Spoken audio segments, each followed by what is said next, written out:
All right, let's get right into it. We're looking at a team in a desperate last-ditch push for the WNBA playoffs. The Indiana Fever's season is literally hanging by a thread, and we are going to break down the massive, high-stakes battle they're facing right now. So get this. One of the Fever players actually said this about a teammate. If she's not MVP, shoot. That's a bold statement, right? It just immediately makes you wonder who on earth they're talking about and why. It perfectly sets the stage for a story about leadership when your back is against the wall. And yeah, that's really the big question we're digging into here. With the playoffs on the line, with star players sitting on the bench, who is rising to the occasion? And it's not always the name you might expect. To really get what they're up against, you have to see just how close to the edge the Fever really are. It is a nail-biter. 4.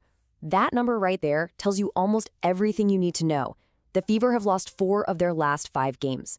And look, this isn't just some slump. At this point in the season, it's a full-blown crisis that could totally derail their entire year. And the standings, oh man, they show just how ridiculously tight this race is. The Fever are clinging to 7th place, but just look at this logjam. They're chasing Golden State, Phoenix, and Vegas, but at the same time, they're trying to fend off Seattle and Los Angeles, who are right on their heels.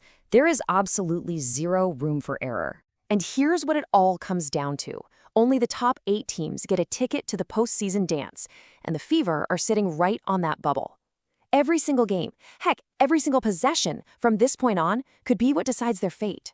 So you'd think a losing streak and a crazy playoff race would be enough drama, right? Well, think again. Let's throw another major problem into the mix. A absolutely brutal injury report. This is just devastating for their depth. I mean, obviously not having a star like Caitlin Clark on the floor hurts, big time. But look at these other names. Both Amari McDonald and Sydney Colson are out for the entire season. And here's why that's such a killer. It's not just about losing players. It's about losing players at the exact same position. The Fever are critically short on point guards, the players who run the whole offense, right when they need them the absolute most. But, this is where you really see who has what it takes. With key players out, the team has been searching for a leader to step up. Which brings us right back to that opening quote and a potential unsung MVP. Now, before we get to who it is, let's just reframe what MVP really means. It's not just about who's got the best stats. It's about who provides the most value, especially when things are going wrong. Who's the one holding the team together? And the answer, at least according to her own teammates, is veteran guard Kelsey Mitchell. Yep, she's the one who inspired that "if she's not MVP, shoot" quote. With everyone else sidelined, she has become that steadying force, the leader who is basically shouldering the burden of this whole playoff dream. But look, one player can't do it alone. The front office knew they had a massive hole to fill at point guard, and so they made a move that provided an immediate and maybe even an unlikely spark. So the front office moved fast. First, they knew they had a critical need. Second, they signed 11-year vet Odyssey Sims to what's called a hardship contract. That's a special temporary deal the league allows when a team is just hammered by injuries. And third, and most importantly, she delivered an impact right away. And how's this for an immediate impact? After going scoreless in her first game back, Sims comes off the bench in the very next game against Washington and just drops 11 points. That is exactly the kind of veteran performance a team in crisis desperately needs. So all of this, the losing streak, the injuries, the players stepping up, it's all coming to a head in their very next game, which is, no exaggeration, a true must-win showdown. Now, on paper, if you just look at the records, this should be a pretty straightforward win for Indiana. You got the Fever at 18-16 versus the Connecticut Sun at 6-26.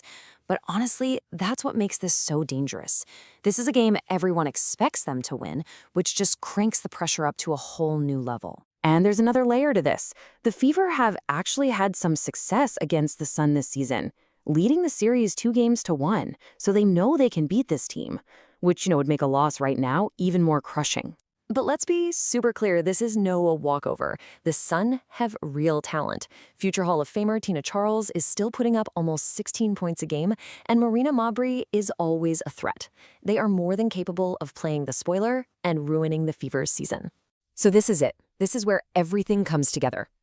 A team on the brink, slammed by injuries, but finding leadership from some unexpected places. The question that's left is simple, but it holds their entire season in the balance. With everything on the line, can they pull it together and get the win they so desperately need?